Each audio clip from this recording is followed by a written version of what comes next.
अब मैं सीधे सीधे एक ऐसे शायर को पेश करना चाहता हूं जिसे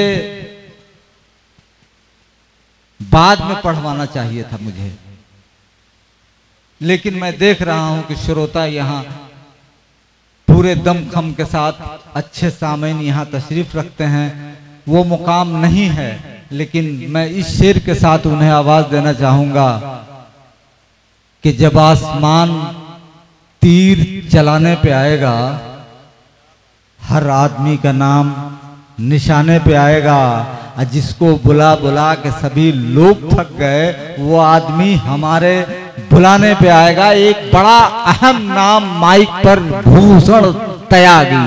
और सुनिए सुनिए भगत सिंह की चिट्ठी। उससे कबल मैं जनाबे मेराजुद्दीन मेराज साहब, यहाँ मेराजुद्दीन तिश्ना साहब की सदारत के नाम की तजवीज रखता हूँ। उम्मीद है कि कोई इसकी तायद, मैं तहे दिल से इसकी तायद करता हूँ। एक बड़ा शायर माइक पे, ये एक मेरे लिए चैलेंज है और आपके लिए भी चैलेंज है। आपको भी तस्लीम करना होगा। एक बड़ा नाम माइक पर भूषण त्यागी जी, लीजिए आप। मुशायरे की बिल्कुल रवायत के खिलाफ बड़े शायर को पहले पढ़वाएंगे। सुनिए, मजा आ जाएगा।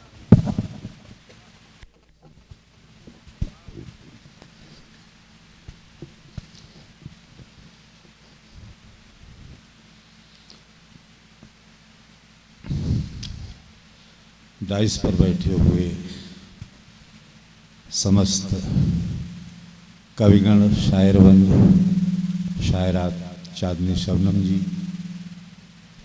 हमारे शमी साहब, सम्मुख बैठे हुए मुख्य अतिथि जी एवं इस परिक्षेत्र के सभी सुधी श्रोता बंधुओं, आप सबको भूषण त्यागी की ओर से एक बार मैं प्रणाम निवेदित करता हूं। एक बार जरा आप लोग खुल के तालियां बजा दें, यही मेरे लिए आशीर्वाद है। अनवरत यात्रा करते करते मैं कुछ परेशान हूं।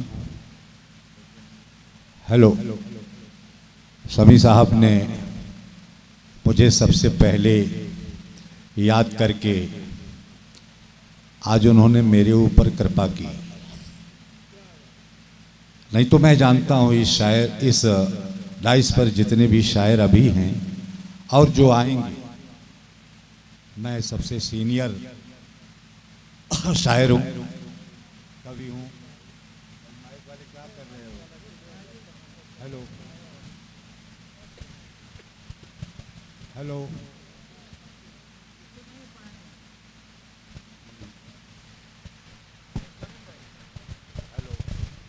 नहीं यार, उससे नहीं पड़ेगा।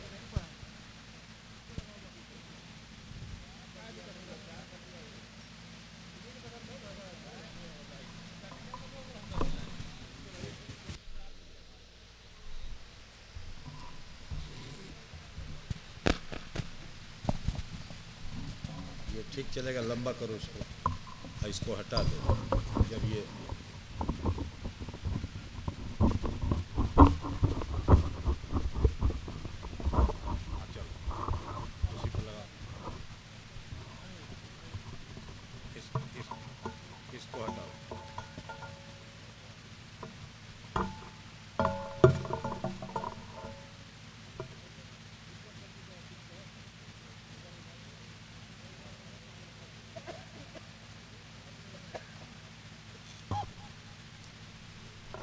हेलो, हाँ अच्छा है।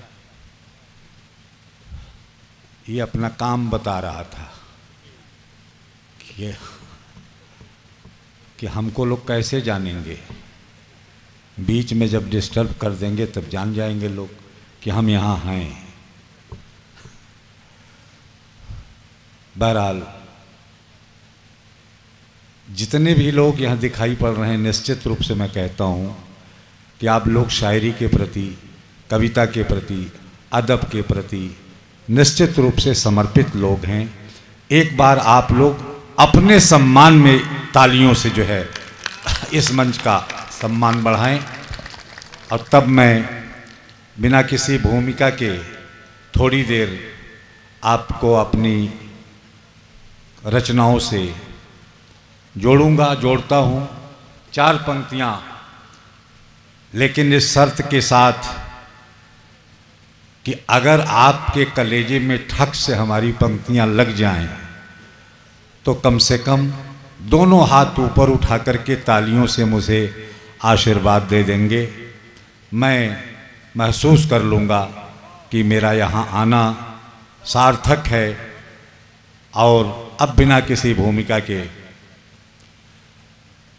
कि है अंधेरा घना रोशनी चाहिए।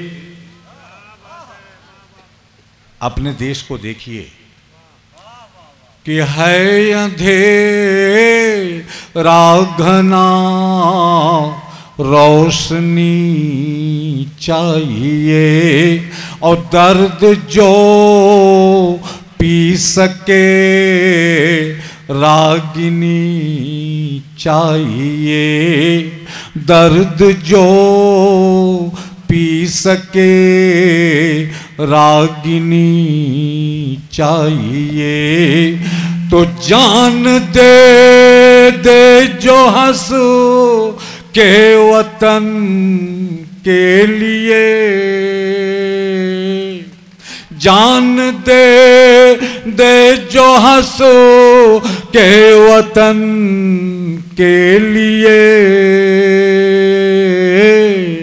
हौसले से भरा आदमी चाहिए।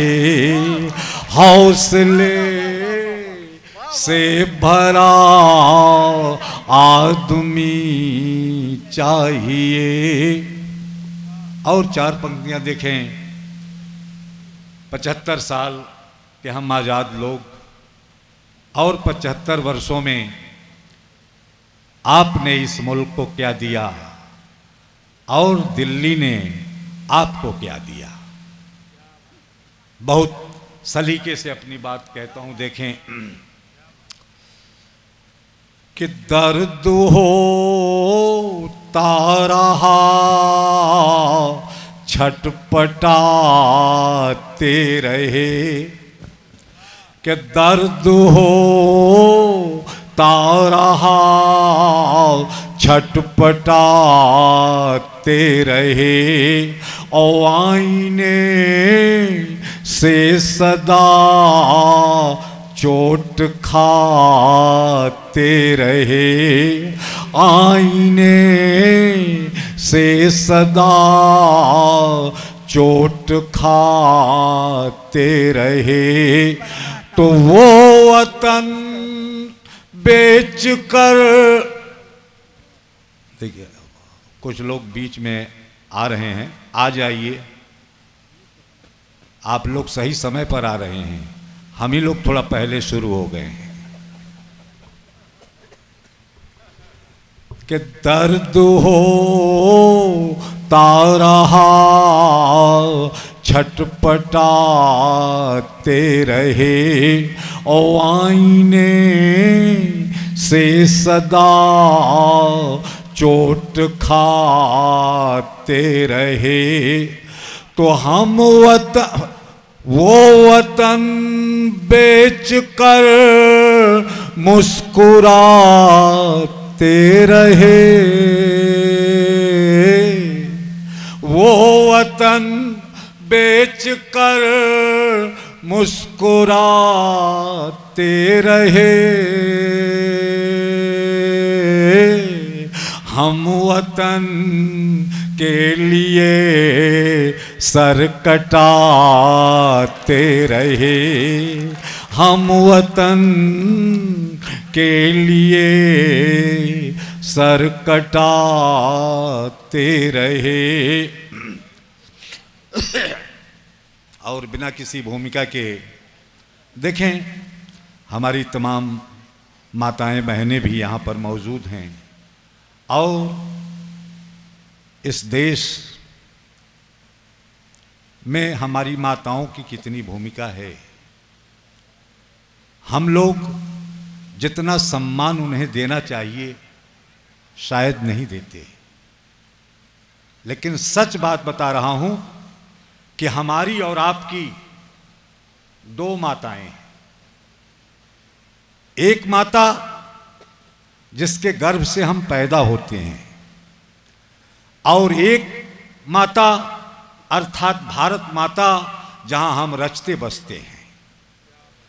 और इन दो माताओं के बीच में सच्ची बात बता रहा हूं, जब गलवान का संघर्ष चल रहा था उस समय की बात बता रहा हूं। बनारस में एक सैनिक अपनी बीमार बूढ़ी मां को देखने आया था, उसका इलाज कराने आया था छुट्टियां लेकर के। लेकिन उसी दौरान उसका मोबाइल घनघनाया कि तुम तुरंत अपने यूनिट को रिपोर्ट करो। अब एक तरफ उसकी बीमार बूढ़ी मां है, एक तरफ भारत मां का वह फरमान है। अब इन दो माताओं के बीच में फंसा हुआ वह पुत्र, हमारी माताएं भी यहां हैं, बहनें भी हैं। तब इस कविता को सुनाना चाहता हूं मैं। इन दो माताओं के बीच में फंसा हुआ वह अपनी मां के पास जाता है जिसकी इलाज कराने वह आया है, और बताता है, कहता है कि मां वतन संकट में है कैसे बताऊं, कि मां वतन संकट में है कैसे बताऊं, और बिन कहे कुरुक्षेत्र में मैं कैसे जाऊं। छुट्टियों के बीच ही पैगाम आया, मुझको भारत मां ने है वापस बुलाया। और यहाँ पर ममता तुम्हारी रोकती है, और वहां उसकी आंख मुझको ढूंढती है, वहां उसकी आंख मुझको ढूंढती है।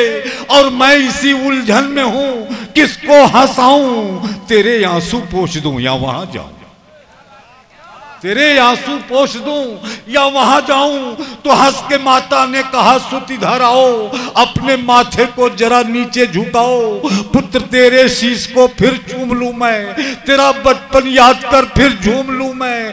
पास आ जा आज तुझको प्यार कर लूं, और बचपन की तरह तू रूठ जा मनुहार कर लूं। अरे सच है बूढ़ी देह का तू ही सहारा, और सच है जर्जर नाव का तू ही किनारा। मगर तुझको रोक कर मैं क्या करूंगी, और किस तरह भारत का कर्जा मैं भरूंगी, किस तरह भारत का कर्जा मैं भरूंगी। इसलिए हे पुत्र जाओ उम्र की कुछ भीख लेकर, इसलिए हे पुत्र जाओ उम्र की कुछ भीख लेकर, और फिर मिलूं या ना मिलूं अंतिम हमारी सीख लेकर। कि मेरे बेटे किसी भय से हमारी, मेरे बेटे किसी भय से हमारी आंख मत देना, तुम्हारे हाथ मेरी साख है ये साख मत देना।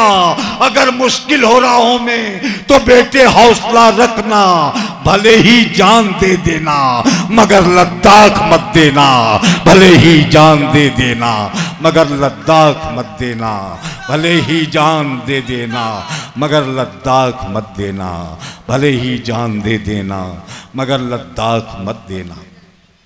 आपकी तालियां कुछ कमजोर रही हैं, शायद आप लोग अपने घर के बारे में सोच रहे हैं क्या।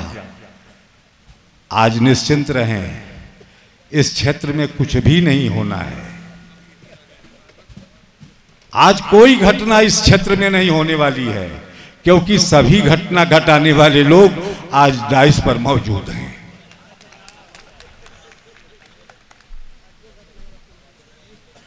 देखें, एक रचना के लिए मुझे आदेशित किया गया है।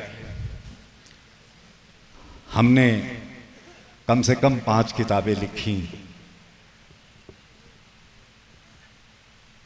पहली किताब सच की खातिर, दूसरी किताब भगत सिंह की चिट्ठी, तीसरी एक खंड काव्य है जो हमारे गुरु के ऊपर है, और एक किताब मैं कहाँ हूँ।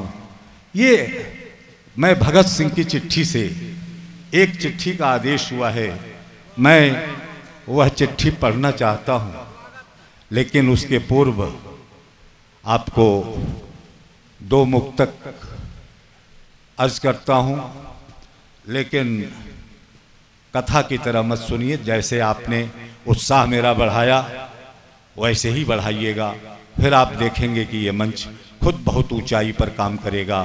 जिस मंच पर हमारे प्रिय शायर अजमत शाकरी साहब हैं, मेरे बड़े ही प्रिय हैं, बहुत पुरानी दोस्ती है, आज मिल गए हैं और आपके बीच होंगे। पंक्तियां देखें, 4 पंक्तियां मैं निवेदित कर रहा हूं, जो बड़े शांतिपूर्वक ये समारोह चल रहा है, जबकि देश की स्थिति बहुत अच्छी नहीं है। आप सभी ज़हीन लोग हैं, मैं गलत नहीं कहना चाहता, लेकिन उसके बावजूद भी इतना शांति प्रिय ढंग से आयोजन चल रहा है, तो उसके पीछे कारण क्या है? उसके पीछे मुख्य कारण यह है कि एक तरफ जहां माइनस टेम्परेचर में हमारे आपके घर के बच्चे 24 घंटे राइफल लेकर के चक्कर कर रहे हैं, दूसरी तरफ जहां हाई टेम्परेचर है, कक्ष के रण की तरफ उधर देखें, निरंतर हमारे आपके बच्चे 24 घंटे चक्कर कर रहे हैं। और वो क्यों कर रहे हैं वही बता रहे हैं 4 पंक्तियों में, एक सैनिक ही बता रहा है। पंक्तियां निवेदित हैं, देखें आप। कि सरहदों पे टहल रहे हैं, कि सरहदों पे टहल रहे हैं, तेरी खुशी के लिए। कि सरहदों पे टहल रहे हैं, तेरी खुशी के लिए। और तपती राहों पे चल रहे हैं, तेरी खुशी के लिए। तो देश की आन बान जिंदा रहे इसके लिए, बर्फ के घर में गल रहे हैं, तेरी खुशी के लिए। बर्फ के घर में गल रहे हैं, तेरी खुशी के लिए। 4 पंक्तियां निवेदित करता हूं, देखें, बहुत ही अच्छी पंक्तियां जो हमने कुछ मेहनत की हैं, उसमें आपको 4 पंक्तियां सुना रहा हूं, देखें। कि किसी को प्यार की शहनाइयां बुलाती हैं, किसी को प्यार की शहनाइयां बुलाती हैं, और किसी को यार की तन्हाइयां बुलाती हैं, किसी को यार की तन्हाइयां बुलाती हैं। तो हम जवान हैं, शहादतों का है जज्बा, हम जवान हैं, शहादतों का है जज्बा। हमें तो चीन की अंगड़ाइयाँ बुलाती हैं, हमें तो चीन की अंगड़ाइयाँ बुलाती हैं, हमें तो चीन की अंगड़ाइयाँ बुलाती हैं। और 4 पंक्तियां निवेदित करता हूं। गलवान के संघर्ष में आपने देखा कि हमारे 20 सैनिक शहीद हुए, लेकिन ऐसे नहीं कि वो सिर्फ गए और शहीद हो गए।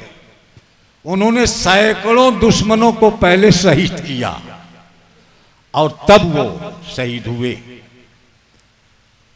उस कंपनी के कंपनी कमांडर कर्नल संतोष बाबू जब चोटिल हुए, विशेष रूप से चोटिल हुए, उन्हें महसूस हुआ कि शायद मैं हिंदुस्तान वापस न जा सकूं, तो उन्होंने कुछ कहा होगा। जब आदमी को चोट लगती है, बीमार पड़ता है, तो कुछ कहता है ना। लेकिन किसी मीडिया ने कोई न्यूज नहीं दिया, न सरकार ने न्यूज दिया। लेकिन मैं गया था लेह में, फौजी यूनिट में काव्य पाठ करने के लिए बुलाया गया था। वहां की हवाओं ने जो मुझे बताया, आप तक बताना चाहता हूं। और खास करके इसलिए इस बिहार के अंचल में, क्योंकि बिहार से ही, कोई बुरा ना माने, मैं नाम नहीं लूंगा, लेकिन आप सभी ज़हीन लोग हैं, जानते होंगे। इस बिहार के ही एक नेता ने कहा था कि लोग फौज में भर्ती होते हैं तो मरने के लिए भर्ती होते हैं, लेकिन एक सैनिक अपने देश को किस रूप में देखता है, वह मैं बता रहा हूं, जो मैंने वहां जाना। पंक्तियां निवेदित हैं, देखें आप कि देशभक्तों से मैं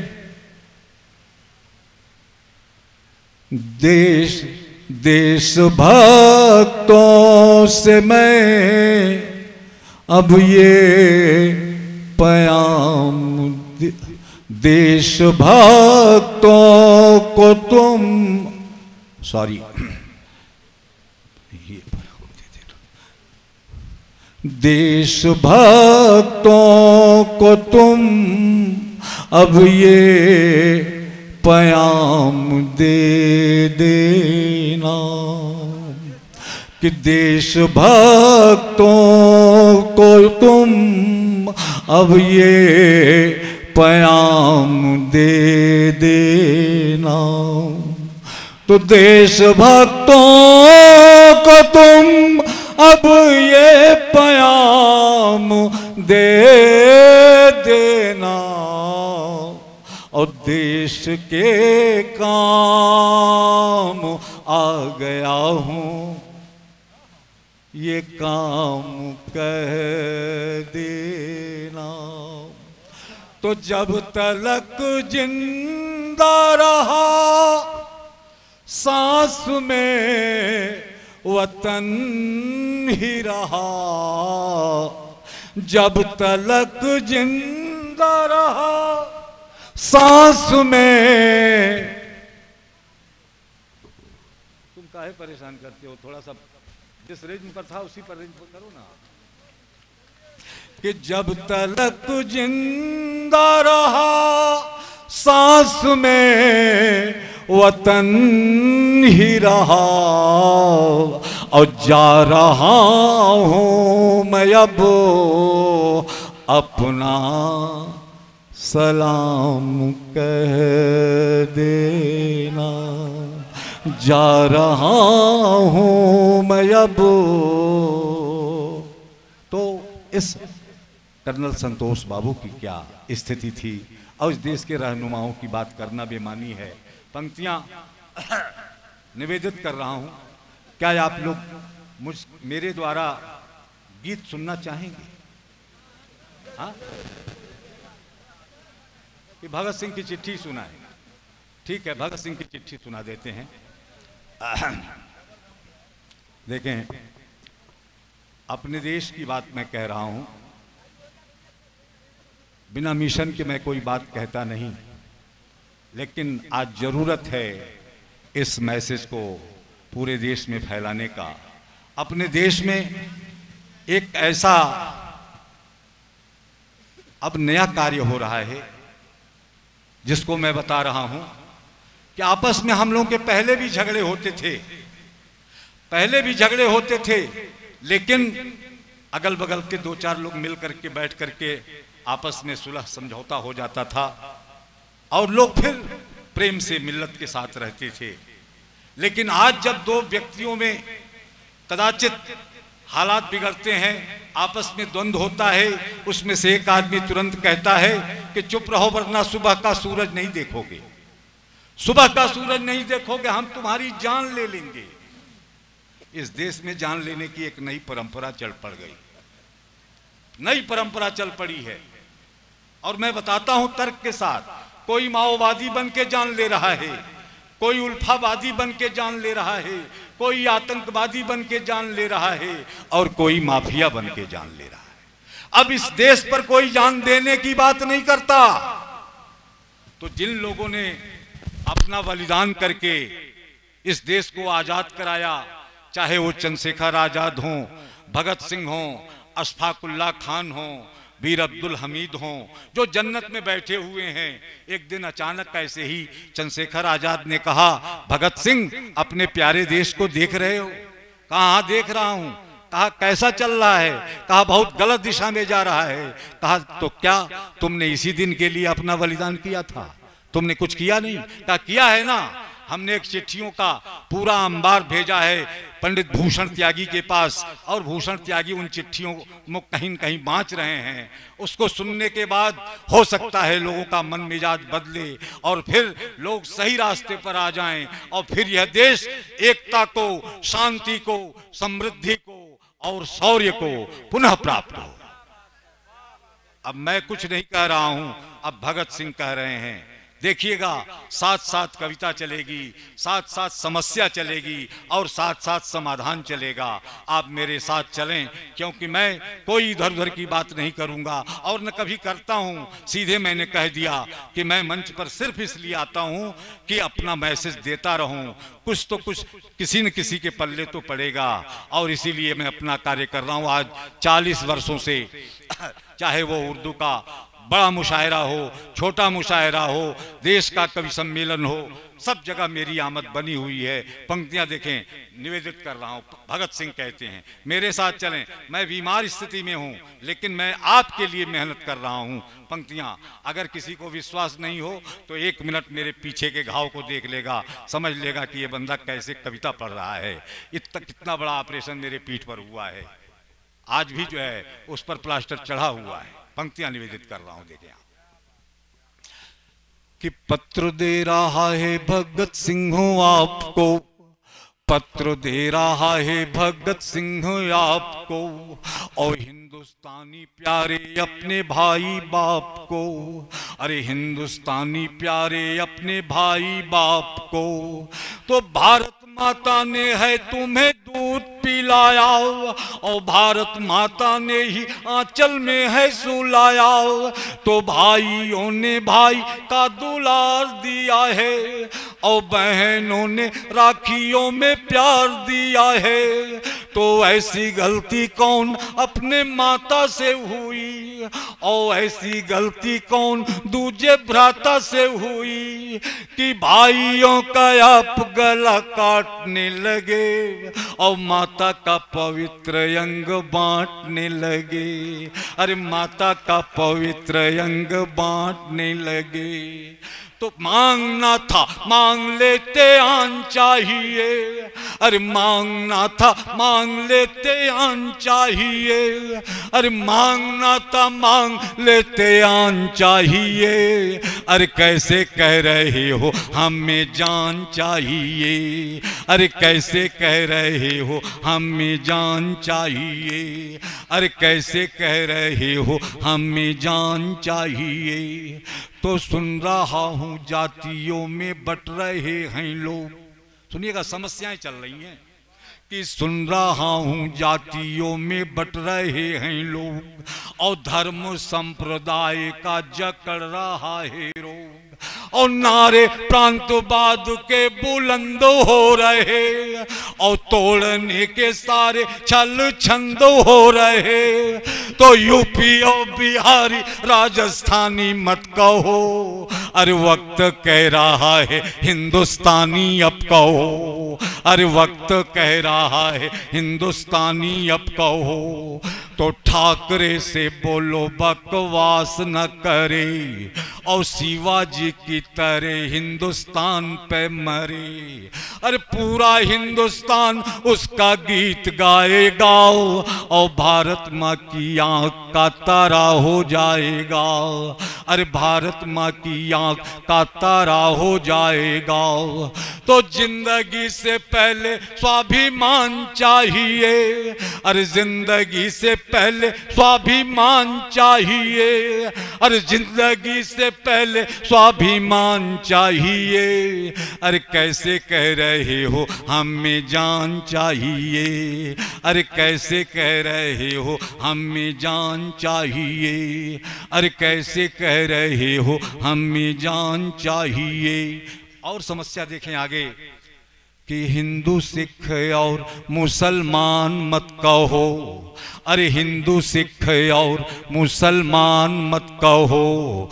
और सुख दुख कहना है इंसान की कहो। अरे सुख दुख कहना है इंसान की कहो। तो जाति में मटे तो भाई फूट जाओगे और धर्म में उलझे तो साथी टूट जाओगे। अरे प्यारा हिंदुस्तान पीछे छूट जाएगा और फिर कोई विदेशी आके लूट जाएगा। अरे फिर कोई विदेशी आके लूट जाएगा। अरे फिर कोई विदेशी आके लूट जाएगा। तो इसी बात को लेकर मैं आगे बढ़ गया और चढ़ती जवानी में मैं सूली चढ़ गया। तो चढ़ती जवानी की कसम मैं दे रहा और अपनी कुर्बानी की कसम मैं दे रहा। तो स्वर्ण से लिखा हमें बिहान चाहिए। अरे स्वर्ण से लिखा हमें बिहान चाहिए। अरे स्वर्ण से लिखा हमें बिहान चाहिए। अरे कैसे कह रहे हो हमें जान चाहिए। अरे कैसे कह रहे हो हमें जान चाहिए। अरे कैसे कह रहे हो हमें जान चाहिए। तो सुन रहा आतंकी डेरा डाल रहे हैं। अरे सुन रहा आतंकी डेरा डाल रहे हैं और भारत माँ की आबरू उछाल रहे हैं। तो नौजवानों देश के लिए आगे बढ़ो और दुश्मनों की छातियों पर पांव धर चढ़ो। अरे भारत माँ के दूध को लजाना नहीं है। अरे भारत माँ के दूध को लजाना नहीं है। अरे भले शीश कट जाए झुकाना नहीं है। अरे भले शीश कट जाए झुकाना नहीं है। तो यही जान करके मैंने जान गंवाया। और यही जान करके हमने जान गंवाया और भारत माँ की गोद में मैं खेल न पाया। और स्वर्ग में बैठा हूँ भारत पे निगाहे और फिर से हिंदुस्तान में आने की चाहे। अरे मुझको कश्मीर की घाटी बुला रही और गंगा के कछार की माटी बुला रही। अरे गंगा के कछार की माटी बुला रही। तो फिर से इस तिरंगे को सम्मान चाहिए। अरे फिर से इस तिरंगे को सम्मान चाहिए। अरे कैसे कह रहे हो हमें जान चाहिए। अरे कैसे कह रहे हो हमें जान चाहिए। आखिरी पैरा इस चिट्ठी में भगत सिंह लिखते हैं, एक ऐसा यथार्थ कहते हैं। वो यथार्थ तो 30 वर्ष पहले जब चिट्ठी भेजी थी उन्होंने तभी कहा था। मैं पूरे देश को सुना भी रहा था, बता भी रहा था, लेकिन आज वो यथार्थ आपके सामने खुल गया है। और तब मैं कहता हूं आप सुने आखिरी पैरा कि अंत में जो कह रहा वो ध्यान से सुनो। अरे अंत में जो कह रहा वो ध्यान से सुनो और एक एक बात मेरी ज्ञान से गुनो। अरे एक एक बात मेरी ज्ञान से गुनो। अरे अमेरिका किसी का भी यार नहीं है। अरे अमेरिका किसी का भी यार नहीं है और उसको किसी मुल्क से भी प्यार नहीं है।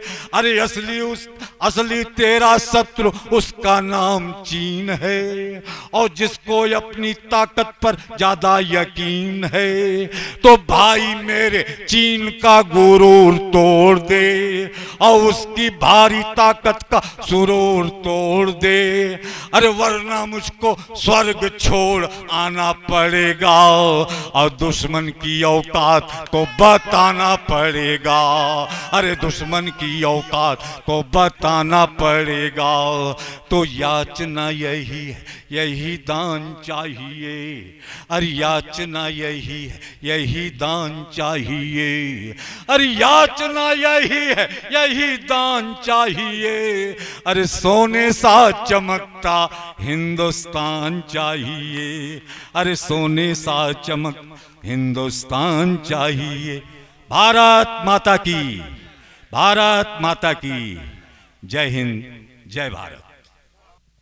मोहतरम हजरात, जैसा कि मैंने बताया था आपको, इन्हें आखिर में पढ़वाना था, लेकिन वाकई इन्होंने मुशायरे को शुरू में ही जवानी बख्श दी। हम जनाब भूषण त्यागी के बहुत बहुत शुक्रगुजार हैं कि आपने मुशायरे को ऊंचाई बख्शी, मुशायरे को कामयाबी बख्शी। हम आपके बहुत शुक्रगुजार हैं।